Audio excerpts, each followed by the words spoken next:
Bonsoir à tous et toutes, et toutes et tous. Merci d'être là. Eh bien, aujourd'hui, ce soir, c'est Tommy Carnoët, c'est ça, qui va vous parler du climat, entre autres, de digestes, qui suffiront ou pas. Et voilà. Donc, je vais vous présenter un petit peu avant. Eh bien donc, bonjour à toutes et tous. Donc moi, effectivement, je m'appelle Tommy Carnoët, j'habite au Creusot, je suis enseignant à l'IUT depuis maintenant 5-6 ans, quelque chose comme ça. Département génie mécanique et j'enseigne principalement maths, mécanique, physique. Enfin, vous voulez faire simple, faites physique. Ceux qui connaissent un peu plus, voilà, je fais de la mécanique aussi. Et donc j'interviens ce soir pas en tant que prof à l'IUT du Creusot, bien que mon bagage scientifique, vous allez voir, ça va se ressentir un peu dans ce que je vais vous présenter, mais surtout en tant que citoyen concerné par les enjeux climat-énergie depuis déjà bientôt une quinzaine d'années. Et donc je viens au nom du collectif aussi Creusot-Monceau en transition qu'on a fondé sur donc, Creusot et Monceau pour essayer de traduire en gros ce que je vais vous présenter dans la vie locale. Donc j'en reparlerai à la fin. Et donc je précise que je suis scientifique de formation, mais ce que je présente, ce n'est pas ma spécialité de recherche, c'est le fruit de mes recherches et j'essaie de les présenter de manière la plus rigoureuse et la mieux sourcée possible, mais je ne parle pas en tant qu'expert. Voilà, je tiens à préciser ça. Et je tiens à préciser aussi que même si je ne vous vois pas beaucoup parce que vous êtes dans la pénombre, c'est sympa si vous m'interrompez, si vous posez vos questions au fil de l'eau, qu'on précise les choses. Voilà, le mode conférence descendante, c'est pas forcément ce qui me convient le mieux. Ok, eh bien écoute, on te laisse. Et puis merci pour l'invitation, je le dis d'emblée parce qu'après moi j'ai la tête qui part sur d'autres choses et je risque d'oublier, mais merci beaucoup pour cette invitation de cette petite ville voisine. Donc, avant de commencer, je vais juste faire un petit sondage. Y en a-t-il parmi vous qui ont lu ce livre? Je ne dis volontairement pas le titre. Et si vous l'avez lu, vous connaîtrez la couverture. Non, il y a une autre édition. Et une autre édition maintenant, effectivement. Ouais. Moi, j'en ai lu des passages. Bon, ok. Alors, c'est très bien si vous ne l'avez pas lu, parce que vous allez probablement apprendre des choses. Mais pour ceux qui l'ont lu, il y a pas mal d'emprunts. Donc, donc, ne soyez pas surpris. Donc, on a intitulé cette conférence « Les petits gestes suffiront-ils » Alors, j'espère que vous aurez compris que c'était une question rhétorique. Sinon, vous allez être déçus, je préviens. Et en guise de mise en bouche, voilà, j'ai mis 2 photos des choses qu'on nous dit tout le temps, d'éteindre les lumières en sortant et de couper l'eau quand on se lave les dents. Et puis, en regard, vous avez 2 photos de cet été. Est-ce que vous savez de quoi il s'agit ? Ça, c'est les inondations. Il y a 4 anneaux sur la voiture, donc ça indique un peu la provenance. C'était en Allemagne et en Belgique. Bon, il y en a d'autres. Et ça, les feux... Oh, ouais, alors ça aurait pu être en Australie il y a 2 ans, mais là, c'était en Grèce, plus récemment cet été. Donc, si vous pensez qu'en éteignant la lumière, on arrête ça, ou qu'en coupant l'eau, on arrête ça, vous allez être, je le répète, déçus. Alors je suis toujours un peu embêté parce que j'aime beaucoup parler de ces enjeux qui me tiennent à cœur, mais il y a toujours la contrepartie, c'est que ça secoue un peu et que ça fait pas forcément plaisir à entendre. Alors je dis d'emblée, s'il y en a qui sont venus passer une bonne soirée, vous pouvez sortir. Et je fais un plan schématique. Alors je vois que mes flèches, ça commence bien, elles ne sont pas alignées. Donc j'ai démarré par un petit peu de théorie avec une histoire d'exponentielle. Donc je suis un peu prof de maths, donc vous y aurez droit, mais je vous rassure, ça va bien se passer. Pour revenir donc à redescendre un peu sur terre au-delà de la théorie et parler un peu de notre réalité, donc comment elle se matérialise, puis faire un petit tour au sous-sol, voir ce qu'on a encore en termes plutôt de ressources pour remonter dans l'atmosphère et voir aussi parler un petit peu de climat. Et puis percher un peu en haut pour avoir essayer d'avoir une vue globale sur le monde et sur les enjeux que je vais vous présenter, pour revenir sur Terre et ici et maintenant, revenir au local. Et qu'est-ce qu'on fait de tout ça, nous, maintenant, modestement? Alors je vous ai promis qu'on allait commencer par un peu de maths, mais comme vous n'êtes pas trop nombreux et que vous êtes gentils pour le faire passer, j'ai amené des Legos. Alors avant les Legos, déjà une petite question. Alors c'est une énigme connue, donc ceux qui la connaissent se taisent, hein, cassez pas mon effet. Un nénuphar double de surface à la surface d'un étang tous les jours, hop, il double de surface, et en 100 jours, il en est à la moitié de l'étang. Question, en combien de temps il aura couvert la totalité? Bon, voilà, l'intuition nous dirait 200, réfléchissant bien, non, c'est double en 101 jours. Donc si l'étang était 2 fois plus gros, il faudrait juste un jour de plus. Si l'étang était 4 fois plus gros, il faudrait juste encore un jour de plus. Donc tout ça pour dire que ça heurte un petit peu notre intuition, et alors pour ceux qui sont pas trop à l'aise avec les courbes, je suis désolé, je vais en présenter quelques-unes, mais je vais essayer de l'expliquer, et puis vous m'arrêtez si ça vous bassine ou si vous comprenez pas. Donc c'est bien, le fait que ça double chaque jour, si on part, on dit qu'il est à 1 et que la totalité c'est à 100, en fait c'est comme ça que ça progresse. Et c'est intéressant de le tracer parce que même si on comprend à peu près l'énigme, on a du mal à se représenter que en fait pendant 90 jours, il se passe rien. Enfin, il y a 3 pauvres feuilles sur notre étang et on ne voit rien. Enfin, on n'a toujours même pas 1% de l'étang qui est recouvert au bout de 90 jours. Et puis en fait, dans les 5 jours qui restent, paf, ça explose. Et puis si on avait le projet de planter d'autres choses, c'est raté. Une autre manière de voir les choses, c'est avec un autre problème qui est là aussi assez connu. Imaginez que vous avez une feuille de papier très très grande, enfin il n'y a pas de limite, qu'on est hyper musclé et qu'on peut la plier autant de fois qu'on veut. Donc on la plie en deux, on la replie en deux, on la replie en deux, on la replie en deux. Feuille de papier, hein, tout le monde en a déjà manipulé, vous voyez à peu près l'épaisseur que ça fait. Donc la question, en combien de fois, combien de pliages il faut faire pour atteindre la hauteur de la tour Eiffel, en ordre de grandeur? Alors, je vous propose de lever tous la main, et allez-y, levez tous la main, jouez le jeu, vous allez voir, c'est pas méchant. Et vous les baissez au fur et à mesure. Donc ceux qui pensent qu'il faut plus de 1000, ou plus d'1 million de pliages, baissez la main.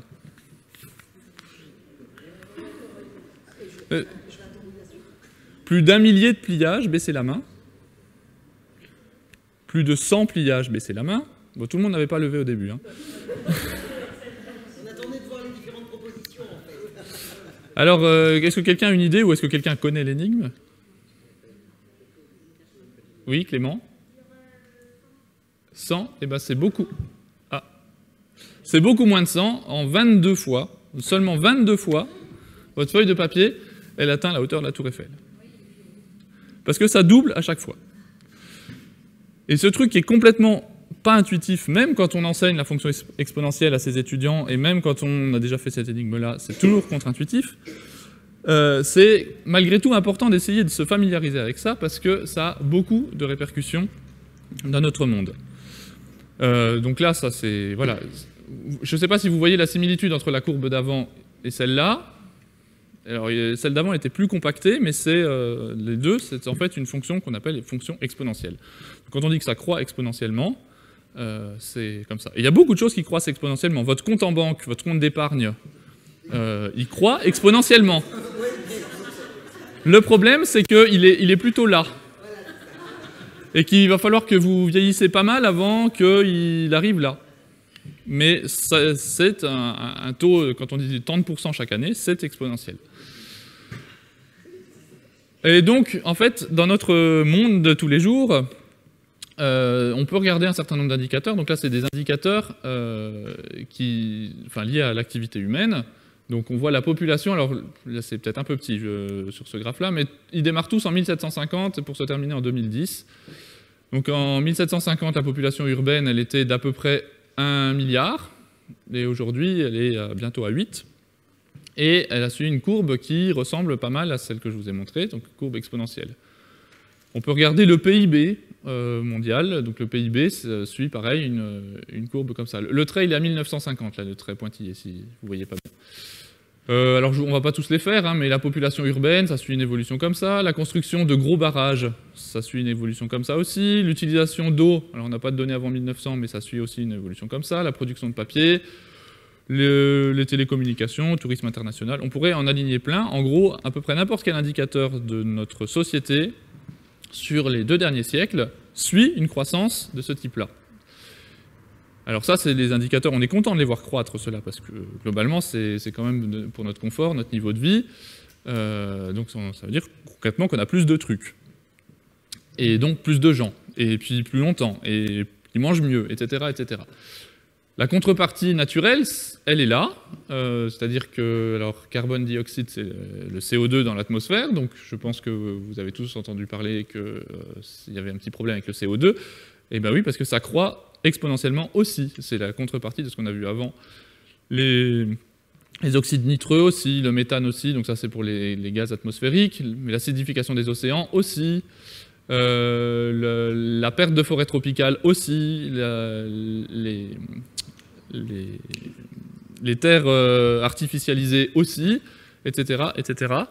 Tout ça pour dire que cette exponentielle, aussi contre-intuitive qu'elle soit, c'est utile de l'apprivoiser parce que elle est à peu près partout.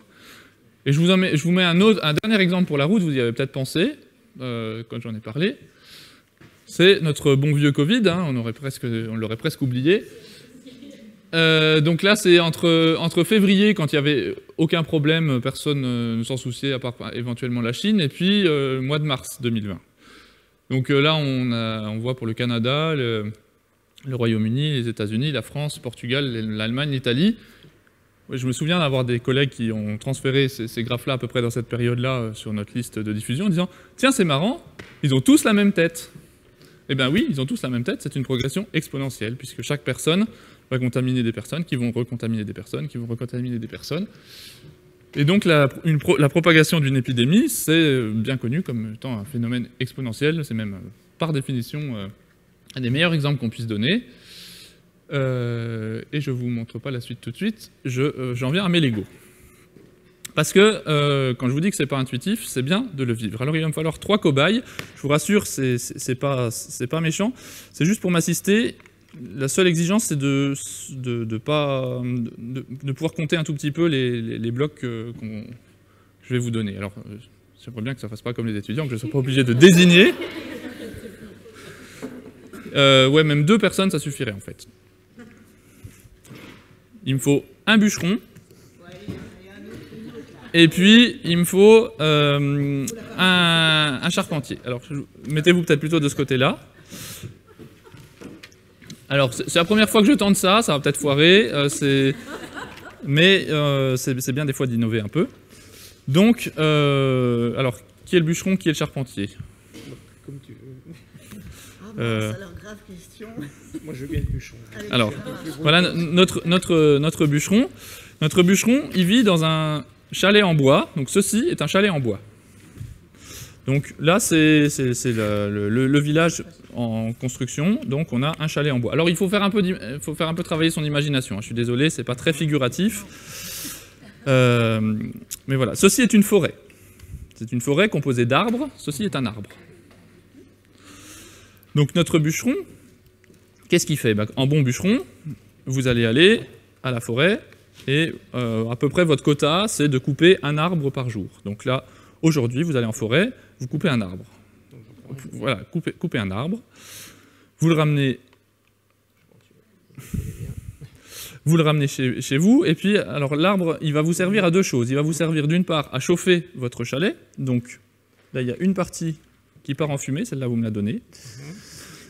Donc un élément qui part, qui part en fumée. Et puis un élément qui vous sert en stock et qui va vous permettre de construire d'autres cabanes, donc il faudra pas appel à notre charpentier, mais une cabane, il faut 4. Donc il faut l'équivalent d'un arbre complet. Là, vous n'avez plus un arbre complet puisqu'on vient d'en brûler un bout. On va brûler un bout. Alors, du coup, le jour suivant, vous retournez et coupez un arbre. Qu'est-ce que tu dis? Il va falloir 3, c'est ça? Alors là toujours un arbre par bûcheron. Voilà, parfait. Et alors moi, je vais construire, là, vu qu'on en a 4, avec 4... on peut déjà faire une maison, exactement. Vous comprenez. Alors, oui, alors ça m'arrangerait de garder les... On va les convertir. Il y a une étape de conversion. C'est juste parce que j'ai pas une quantité de cubes infinie. Donc on va le convertir là, voilà. Et donc ce qui a servi pour construire les maisons, on va le mettre de côté. Ok. Ouais. Le jour suivant. Alors là, par contre, vous êtes 2 bûcherons. On va les mettre côte à côte pour les compter facilement. Là, il y a 2 bûcherons maintenant, puisque votre cabane permet d'héberger un ami. Donc là, vous pouvez prendre 2 arbres. Un charpentier, pas de maison. Il faut chauffer les 2 maisons. Donc il me faut 2 cubes. Voilà. Donc moi, c'est brûlé. Moi, il me reste rien. Et puis, alors après, Ah oui, on convertit. c'est voilà, vrai. on convertit. Donc Voilà, ça fait- là, ça va être plus facile maintenant. Ça fait exactement...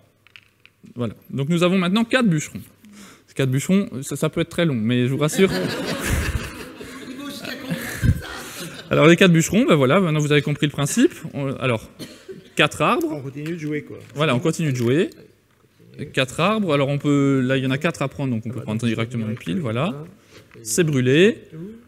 Et là, ça fait 3. Là, vous allez voir, ça va aller mieux maintenant qu'on a des chiffres ronds.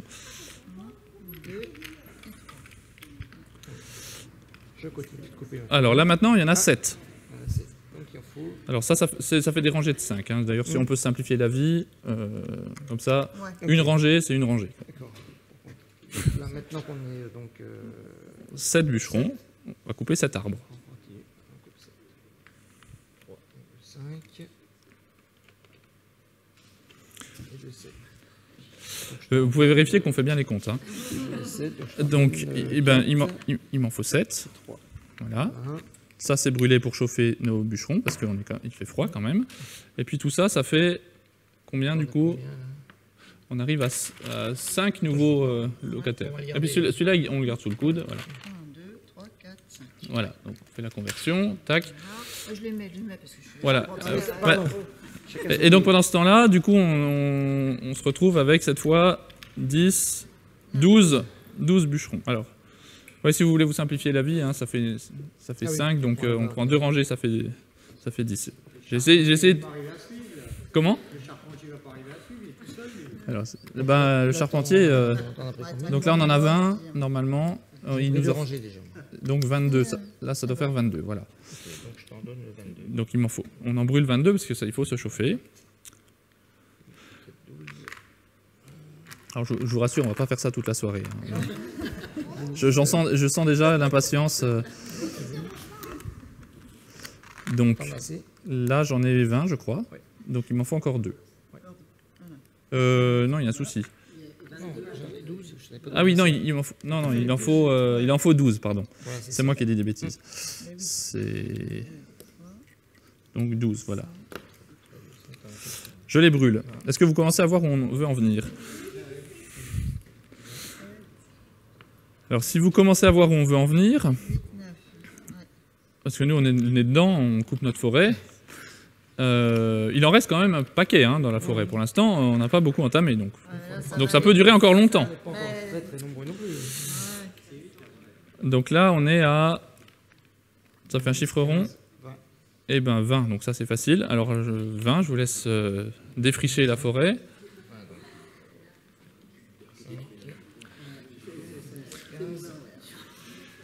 J'avais promis à ma femme que quand je récupérais ma caisse de Lego chez mes parents, c'était pour en faire des supports pédagogiques. Alors je suis en train de tenir parole. Donc 20, donc je redonne 20. Voilà, exactement. 4, 5.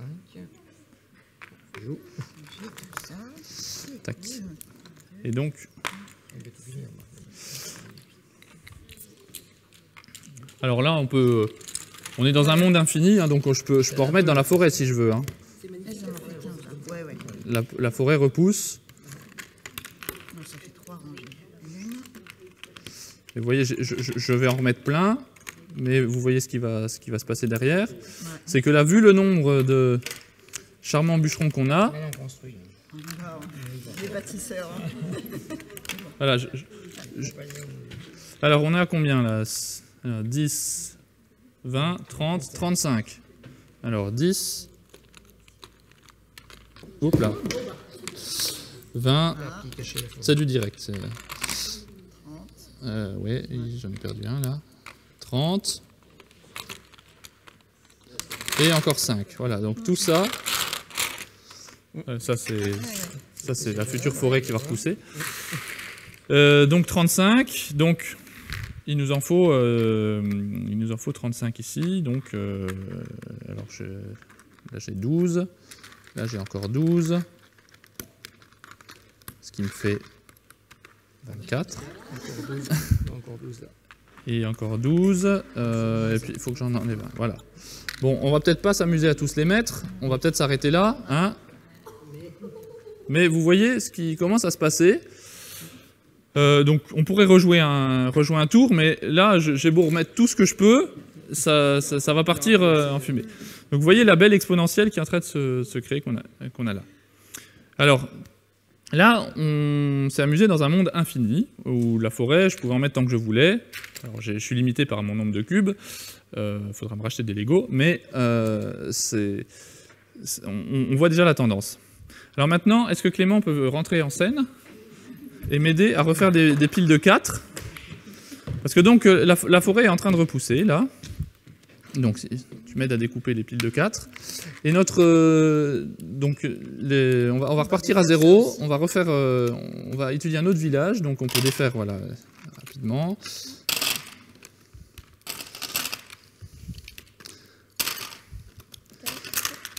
Maintenant qu'on a compris que notre croissance là pouvait poser des problèmes, on va pouvoir voir ce qui se passe quand on a un peu de...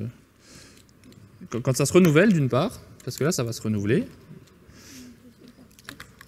Mais par contre la contrepartie c'est qu'on n'en a pas autant qu'on veut. Alors, je suis désolé pour le temps de mise en place, voilà, j'ai pas entraîné Clément pour ça, mais il est gentil de venir donner un coup de main. Voilà, alors les autres, on va pas les attacher, on va juste... Voilà, ça c'est la forêt de départ. On démarre avec 100 arbres, 200 arbres, pardon, attends, on les met à côté simplement. Ça va être pour la faire repousser, voilà.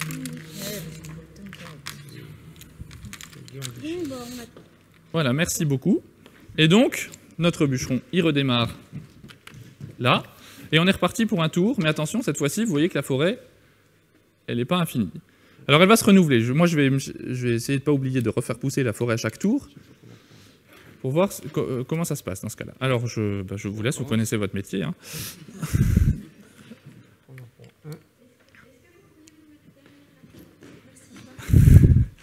Ah oui. Voilà, donc ça, c'est brûlé. Alors, je vais peut-être le mettre de ce côté-là, comme ça, ce sera dans votre sens. Et alors, il ne faut pas que j'oublie à chaque tour, la forêt repousse, et elle repousse bien. Hein. Genre, elle repousse 5 arbres à chaque fois. Si vous connaissez une forêt avec un taux de croissance comme ça...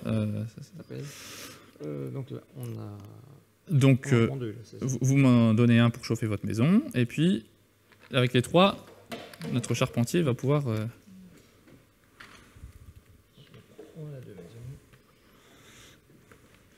Donc là, maintenant, on coupe 2 arbres.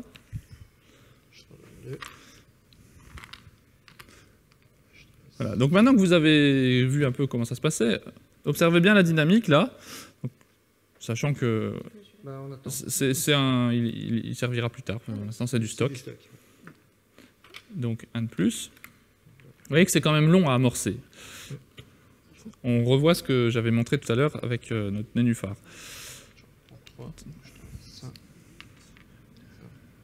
Alors il m'en faut 3. Je me repose lâchement, voilà.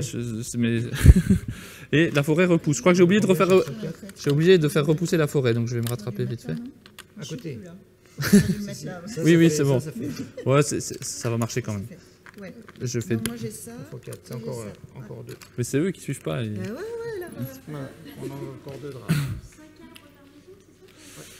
4 arbres. Enfin, un arbre par maison, donc 4 carrés. Ça repousse d'une rangée d'arbres, donc de 5. Donc là, tout à l'heure ça repoussait pas, on avait une forêt infinie, on a pioché dedans. Alors j'aurais bien aimé vous faire une forêt infinie, mais j'ai pas assez de... Donc là, hop. Et là, on commence à amorcer là. Ça y est, là. Encore un. 1, 2, 3, voilà, 4. 5 et 4, 9.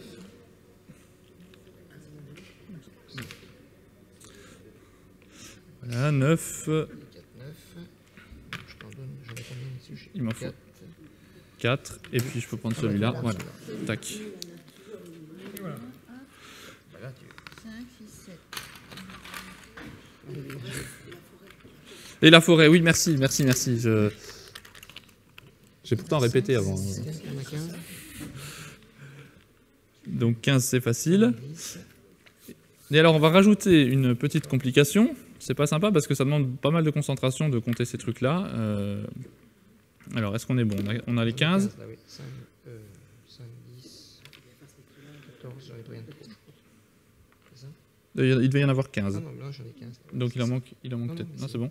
c'est bon. Alors 15, j'en prélève du coup 12 et 3. Hop. Et puis, je vais refaire pousser la forêt.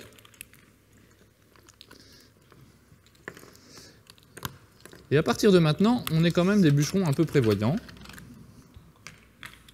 Et on n'est pas obligé de construire des chalets à l'infini, quand même. D'accord, là, on peut se dire, bon, ces gens-là, il va falloir les nourrir.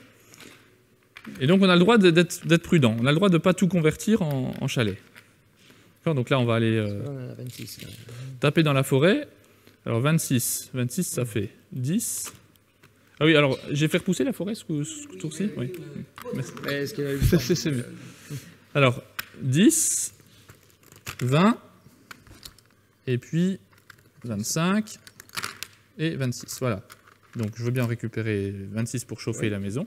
Et après, à vous de décider si vous convertissez tout en chalet ou seulement une partie, sachant que moi, je vais faire pousser la forêt. Vous suivez toujours? 24, c'est ça? On a 24 ou 26? On passe une bonne soirée. Hein, c'est On a 24 ou 26? 26. Ok. C'est bon? Alors, vous voyez ce qui reste dans la forêt, là. Bon, elle se renouvelle, mais...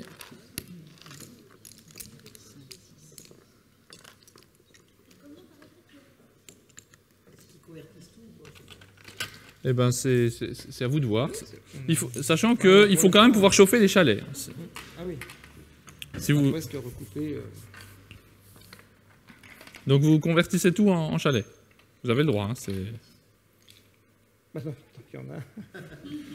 Ça veut dire que le prochain coup, il va y avoir un problème. Parce que la forêt va repousser un petit peu. Mais enfin, peut-être... non, ça va peut-être passer quand même. Donc vous convertissez tout en chalet. Vous avez tout à fait le droit.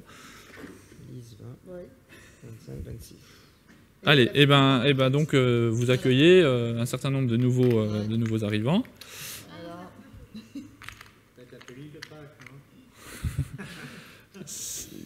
Quelques points communs, effectivement.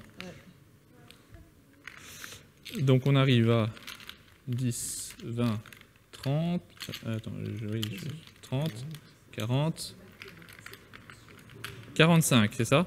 C'est ça. Alors 45, j'ai déjà refait pousser la forêt. Bon allez, je vais être gentil, on va dire qu'elle pousse 2 fois. Allez, Mère Nature a décidé d'être généreuse. Donc là, il n'y a pas un arbre par bûcheron. Non. Bon, on va prendre ce qu'il y a quand même. Alors, la priorité, c'est de chauffer les maisons. Alors, on a dit qu'il y avait, j'ai déjà oublié, 45. 45. Donc il me faudrait 45 cubes pour chauffer les maisons. Oui, alors j'ai pas été gentil, je les ai mis. 10. En fait, c'est bon. Ah oui.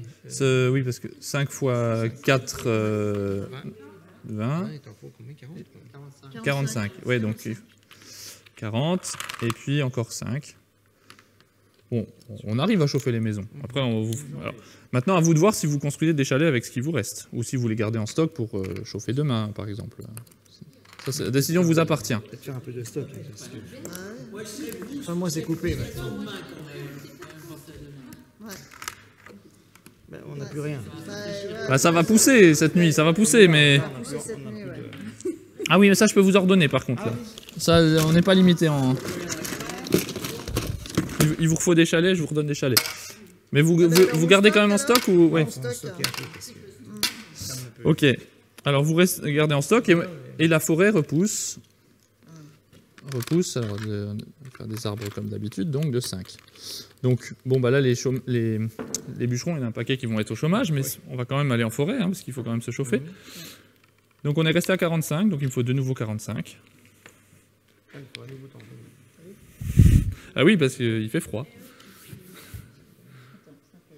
Je suis pas gentil, je vous laisse compter.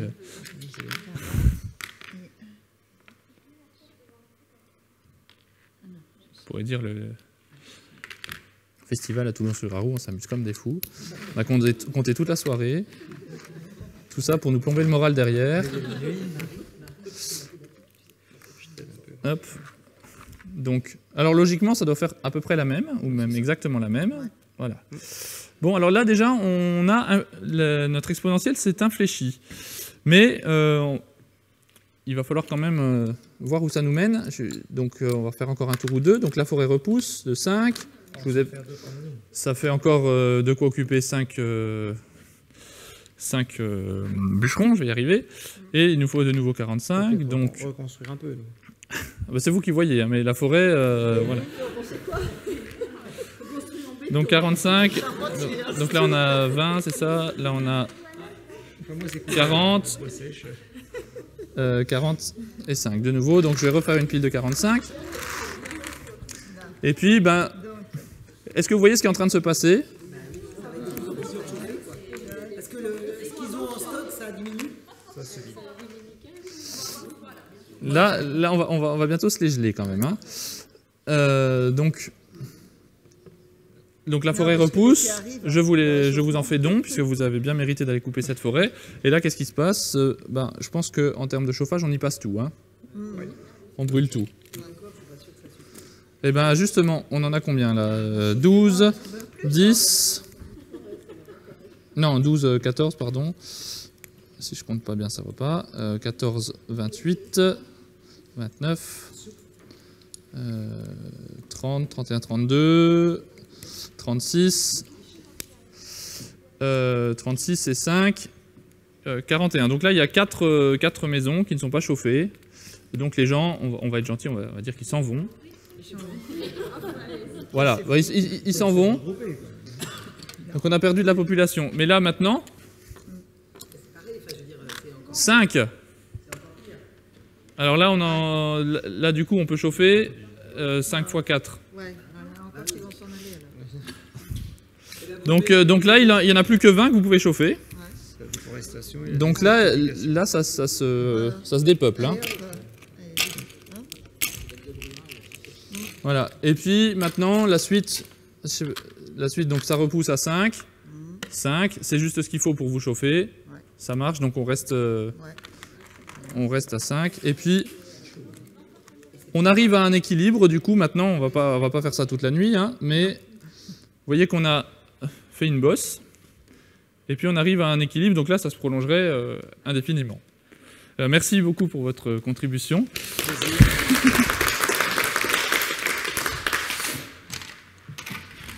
Et alors voilà, si c'était trop long, vous me direz, je suis preneur de retour, parce que simplement pour illustrer voilà, cette croissance exponentielle qu'on a bien. Et en fait, ce qui se passe là, naturellement, c'est bien le problème qu'on a dans le monde physique, c'est que les exponentielles, c'est bien dans les cours de maths, on apprend aux étudiants que ça monte vers l'infini, mais en physique, c'est jamais le cas. On n'a jamais une exponentielle qui monte vers l'infini. On a toujours un paramètre qui était négligeable avant, qu'on n'avait pas vu, qui vient atténuer les choses. Si je reviens au Covid, ça c'est la courbe que je vous ai montrée. Et puis qu'est-ce qui s'est passé, ne serait-ce que 15 jours après?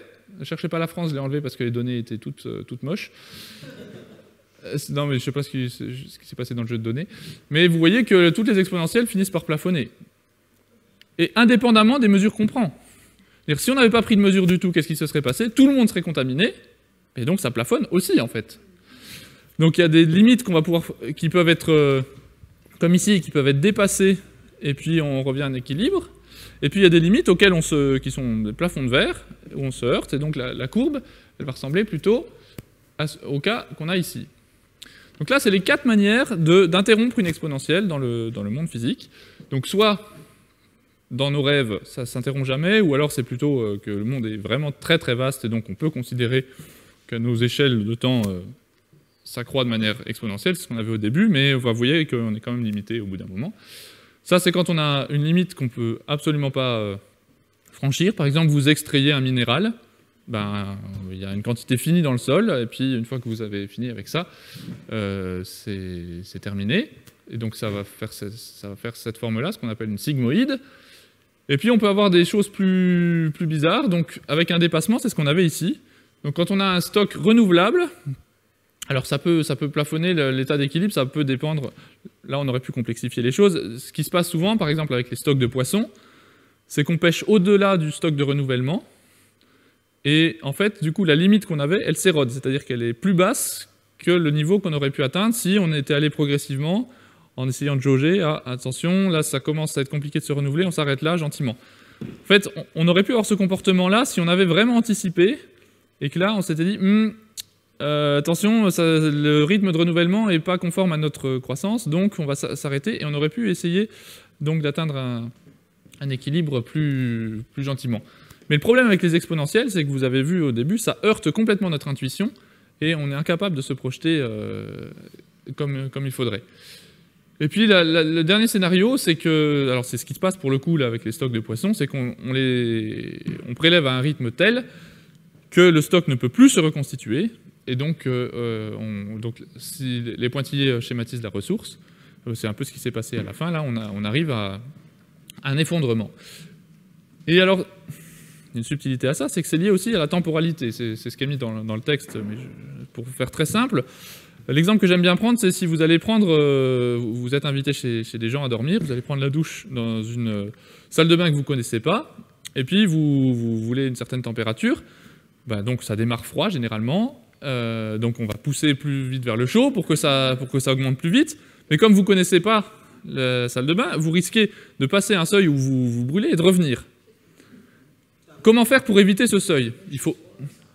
Pour éviter ce seuil, il faut y aller très progressivement.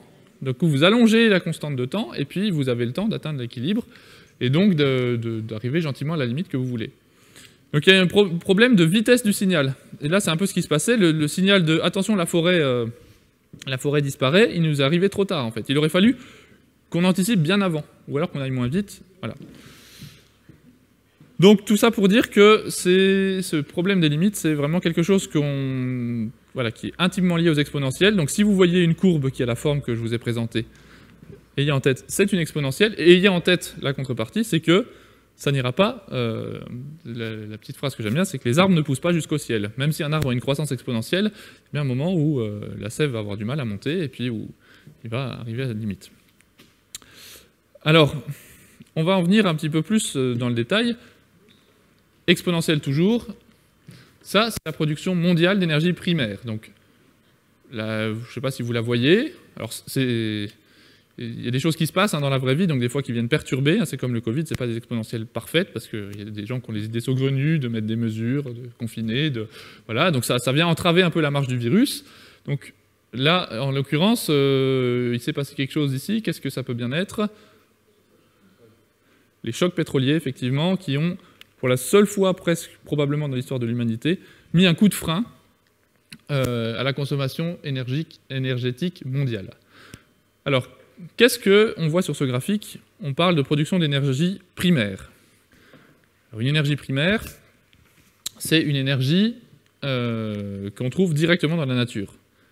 Citez-moi une énergie qui n'est pas primaire.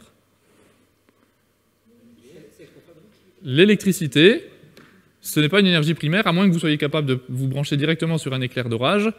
Normalement, pour que vous ayez du courant électrique, il a fallu prélever autre chose, du charbon, du nucléaire, de l'hydroélectrique, pour vous faire cette énergie. Alors là, on ne recense que les énergies primaires. Alors, est-ce qu'on peut ensemble arriver à lister ce qui peut figurer sur ce graphique ? Énergie primaire, donc le bois, le charbon, le gaz, pétrole, l'eau. Alors, sous quelle forme l'eau ? Alors, ouais, moi j'ai vraiment là, voilà, ça fait appel à des trucs, à des lectures, là, justement, j'en viendrai à parler de ça demain, et je trouve ça vachement intéressant, parce que justement, en fait, nous, ça, on parle de production mondiale, mais c'est pas nous qui les produisons. Tu vois, l'eau, on la produit pas. L'eau, on mange. Alors justement. C'est intéressant aussi au niveau philosophique, au niveau intellectuel, de déconstruire cette idée-là. Parce que le charbon, il est là, on le prend. Le pétrole, il est là, on le prélève. Et en fait, on ne produit pas ça, on les prélève. Et c'est différent. C'est exactement. C'est un vachement important de... C'est pour ça qu'au lieu de parler de source d'énergie, c'est mieux de parler de réserve. Parce que déjà, de réserve, on a l'idée que ça a été rempli à un moment donné. Alors je reviens quand même sur l'eau, parce que l'eau en soi, c'est pas de l'énergie. Ce qui est exploitable, c'est son mouvement. Donc les barrages hydroélectriques, ou l'énergie marémotrice sur les vagues. Voilà, il peut y en avoir d'autres, mais c'est le principal. Donc, le vent, c'est aussi une énergie primaire. Le solaire, alors solaire, que ce soit du solaire photovoltaïque, du solaire thermique, du solaire à concentration avec des miroirs dans le désert. Qu'est-ce qu'il pourrait y avoir d'autre qu'on n'a pas dit? Il y en a au moins une à laquelle on ne pense pas trop, parce que nous, on n'y a pas trop recours, mais si par hasard certains sont venus en vélo, pas électrique, et ben voilà, l'énergie mécanique fournie par les hommes ou les animaux. C'est encore la réalité d'un certain nombre, un pourcentage non négligeable de gens dans le monde, hein, de traction animale. Mais alors, excuse-moi, je suis peut-être idiot, mais si tu dis énergie primaire, le charbon, mais le charbon, il n'est pas. Voilà. Alors, les métaux, alors. Oui, c'est ce que je pense. Alors. Les transports aussi, enfin, c'est pas direct. Alors, j'aurais pu. Enfin. Là, pour le coup, c'est le sujet dont j'aime le plus discuter. Donc, si vous me branchez là-dessus, on peut discuter un moment sur l'énergie. En fait, pourquoi on dit le charbon et on ne dit pas le métal? C'est une bonne remarque. Les deux, on les prélève dans la nature sans guerre de transformation. Mais l'idée, c'est comment on peut l'exploiter derrière. Et c'est là que ça devient un peu subtil. Le charbon, c'est très simple. Vous l'enflammez et ça relargue, ça chauffe énormément. Charbon, en brûlant juste une poignée de charbon, vous avez de quoi chauffer beaucoup plus que si vous essayez de brûler cette table, ou enfin peut-être une poignée, la table, je n'en mettrai pas ma main à couper, mais c'est un concentré d'énergie chimique en fait, qui se relâche quand on l'enflamme.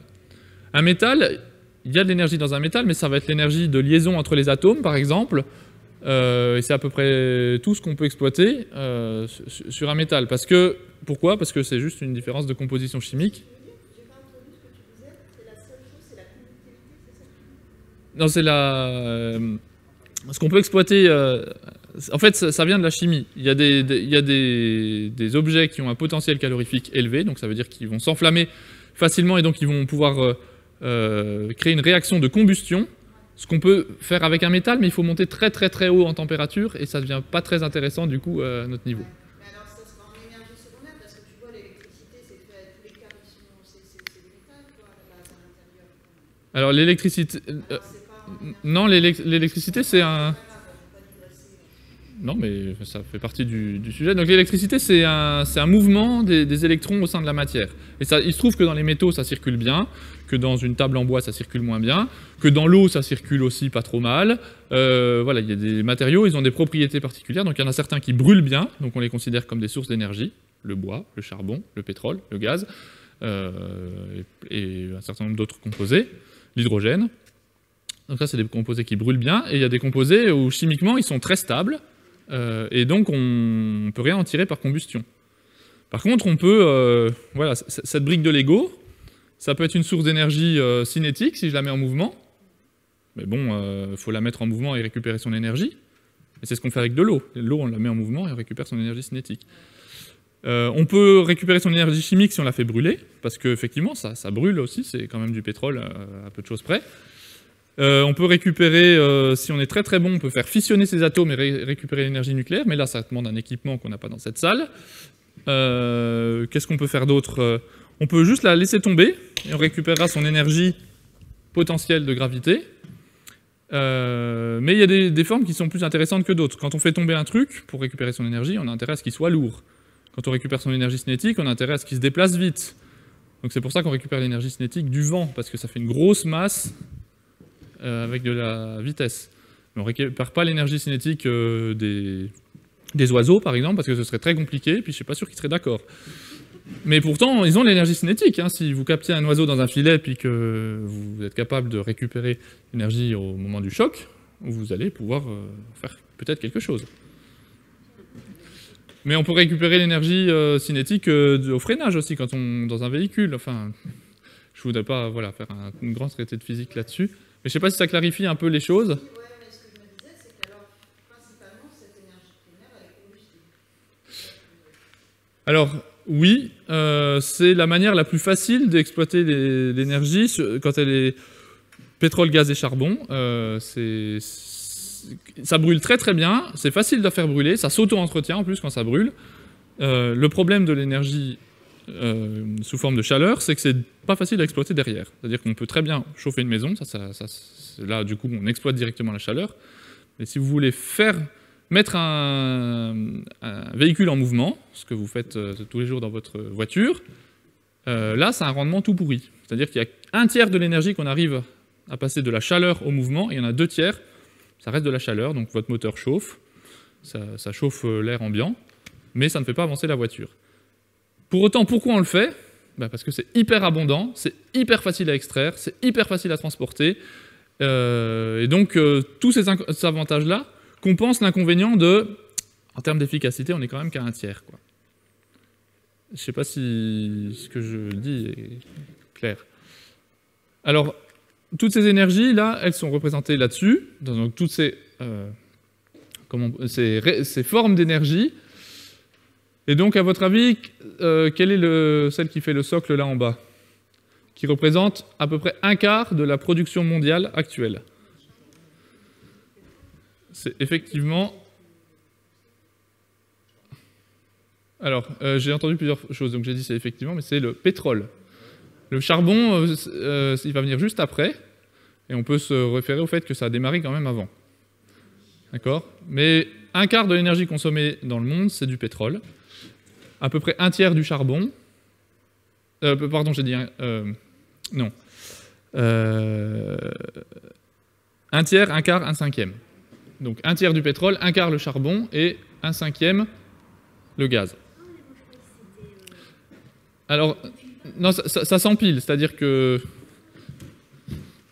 le pétrole, c'est ça, le charbon, c'est ça, le gaz, c'est ça. Et donc, comme ça, vous avez la totalité. Et puis, qu'est-ce qu'on a au-dessus du gaz, là, le liseré clair ici?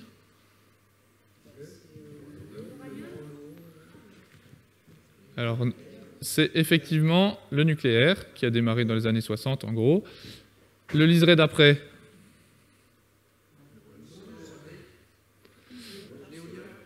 Et non, c'est l'hydroélectrique, le barrage hydraulique. Et puis vous avez un dernier petit liseré qu'on distingue à peine, et là-dedans vous avez tous les autres. Le solaire, la géothermie, marée moteur, etc.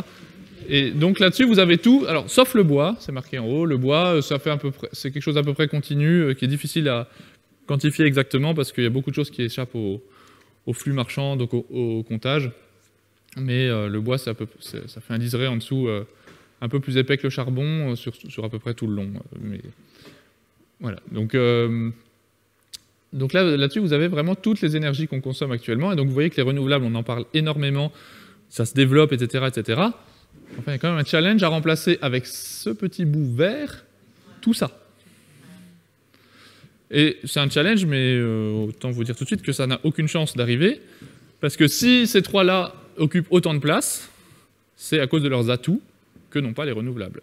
Les atouts, comme on le disait, très faciles à extraire, très faciles à transporter, très concentrés. Donc pour les transports, typiquement, c'est pas facile de remplacer le pétrole, parce que dans l'équivalent d'une canette, vous avez déjà de quoi faire des kilomètres. Alors que si vous devez stocker ça sous forme déjà rien qu'électrique, les batteries électriques, je ne sais pas si vous savez, mais dans une Tesla à peu près standard, il y a quand même 800 kg de batterie. Le réservoir de n'importe quel Clio, il fait quand même vachement moins que ça. Donc pour les transports, le pétrole, c'est vraiment l'énergie reine, et il ne va pas être détrôné si vite. Oui. J'ai juste un commentaire à faire sur la cour. Je me dis, c'est marrant, c'est juste après la Seconde Guerre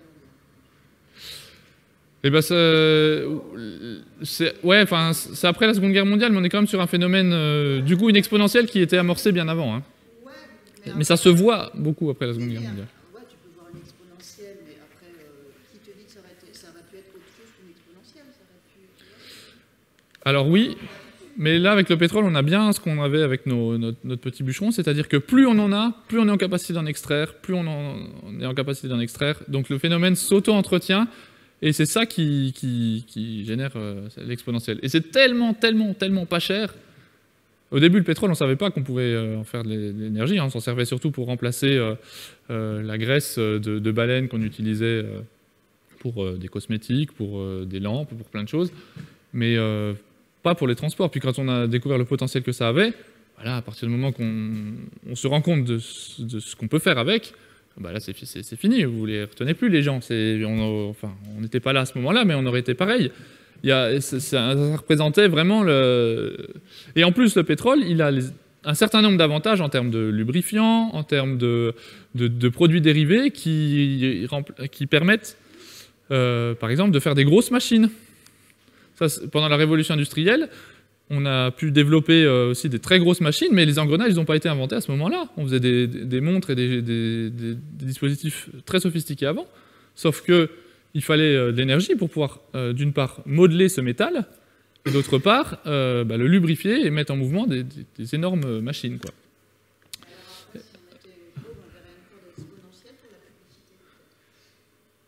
Alors, pardon, si on mettait une courbe sur... Par rapport à la publicité. Ah, la publicité. Ah oui. Je veux dire, la publicité, moi je serais curieuse de voir voilà, un petit tableau sur... Alors sur la consommation de produits oui, de toute façon ça rejoint les courbes oranges que j'ai montrées. La consommation de produits, la publicité, le fait de faire de la publicité. Oui, mais ça a une évolution parallèle. Oui.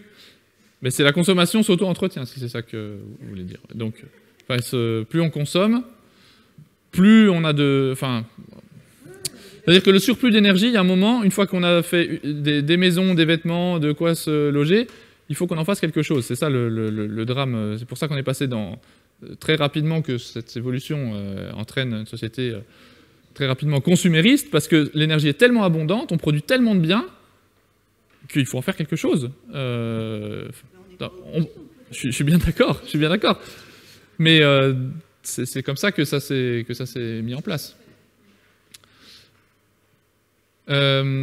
Alors, juste sur le pétrole, je continue un peu 2 minutes là-dessus, parce que c'est vraiment l'énergie reine par excellence, et c'est elle aussi qui conditionne toutes les autres. C'est-à-dire que pour extraire du charbon, il faut du pétrole, pour extraire du gaz, il faut du pétrole, pour faire du nucléaire, il faut du pétrole, puisqu'en fait, à peu près, alors là on est sous un chapiteau où il y a pas mal d'éléments en bois et qui peuvent peut-être et encore échapper à ça, mais si vous faites le compte dans ce que vous avez dans votre maison, vous regardez, n'importe quel objet autour de vous contient du pétrole, que ce soit dans sa transformation, dans sa composition, ou dans...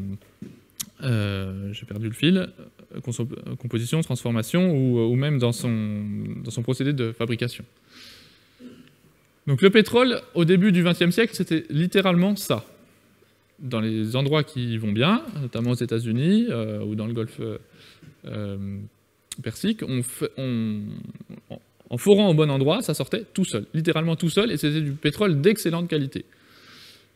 Aujourd'hui, quand on met des puits en production, ça ressemble plutôt à ça. Alors, c'est pas du tout à l'échelle. Il faut bien vous présenter que le Gugus qui est là, ça représente quelque chose de beaucoup plus petit que mon pointeur, là. Il faut aller le chercher très loin, et vous voyez les coûts que ça représente pour l'extraire. Alors si on en est à faire ça aujourd'hui, c'est pas juste pour le plaisir de faire des objets en pleine mer, parce que s'il s'agit juste de se ioder les poumons, on peut faire autrement. C'est la traduction de ça. Alors je suis désolé, je voulais l'actualiser un peu plus, parce que vous voyez qu'on est déjà en 2020. Ce qui est blanc là, c'était spéculatif, c'est ce qu'on pouvait imaginer. Alors j'ai pris le temps de revérifier, effectivement ça s'est passé à peu près comme ça, ou peut-être probablement un peu en dessous. Mais bon, même si on s'arrête en 2010, le message est là. Vous avez sur ce graphique, chaque barre, ça représente une découverte d'un champ pétrolier. Donc on les a affectés à l'année qui correspond vraiment à leur découverte. Donc on reconnaît là, le Koweït, l'Arabie Saoudite, la Sibérie, l'Alaska, le Mexique, les grands gisements dont on entend parler, ils sont représentés là-dessus. Et vous avez, du coup, à quoi ça correspond. Donc le Koweït, là, c'est 3 barres de 30 milliards de barils par an, donc ça fait quand même un volume conséquent. Et puis, bon, je ne sais pas vous, mais moi j'ai quand même l'impression que depuis 10, 20, 30 ans, on parle de renouvelables, certes, mais on n'a pas arrêté de chercher du pétrole pour autant. On n'a pas arrêté d'investir dans les forages, on n'a pas arrêté d'investir dans la prospection. On déploie une énergie colossale et puis des technologies dont nos ancêtres n'auraient pas rêvé pour trouver ce fameux pétrole. Et pourtant, vous voyez que, en gros, depuis les années 80-90, on ne trouve plus grand-chose. Alors soit on est très très mauvais, soit on a fait un petit peu le tour de la question.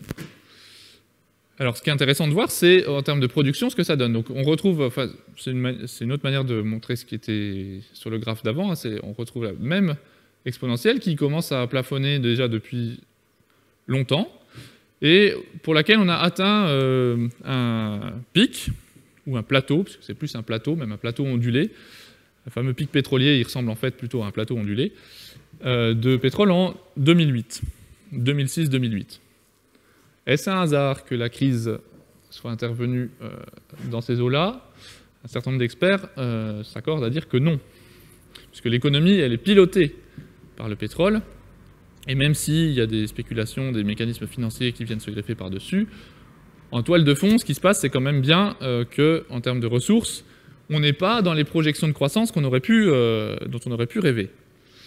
Donc la production, voilà, tant bien que mal, elle se maintient. Alors ça, là, c'est pas le prix, hein, c'est vraiment ce qu'on consomme en termes de litres ou de barils.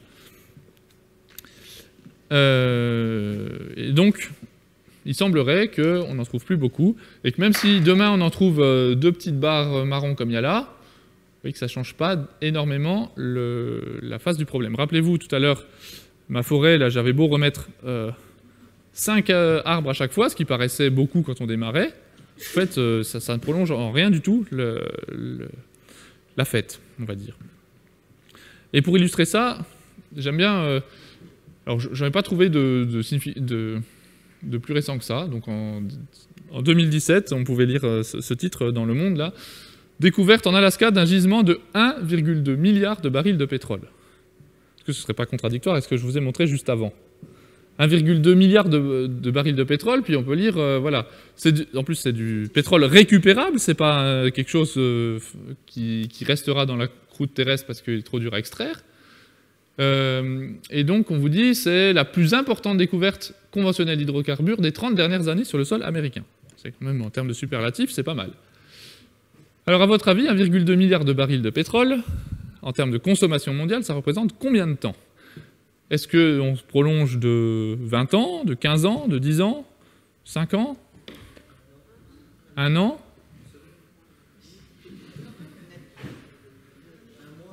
Un mois? Eh ben, entre une semaine et un mois, ouais, 12 jours. Puisqu'on consomme 100 millions de barils par jour. Donc on peut bien en trouver 1,2 milliard, ça paraît beaucoup, mais 1,2 milliard, c'est que 12 fois 100 millions.